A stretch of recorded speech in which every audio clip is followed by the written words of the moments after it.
Hey, what's up guys? So in this video we will see how to update Poco Launcher manually on any Poco phone. Now to do that, just open the web browser on your smartphone. Now from here, just search HyperOS updates. Now from here, just open this website.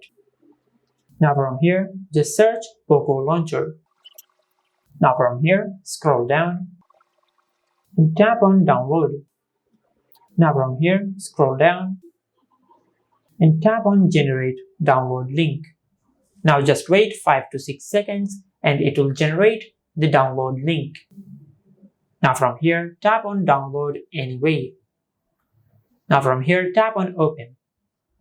Now from here, just tap on update.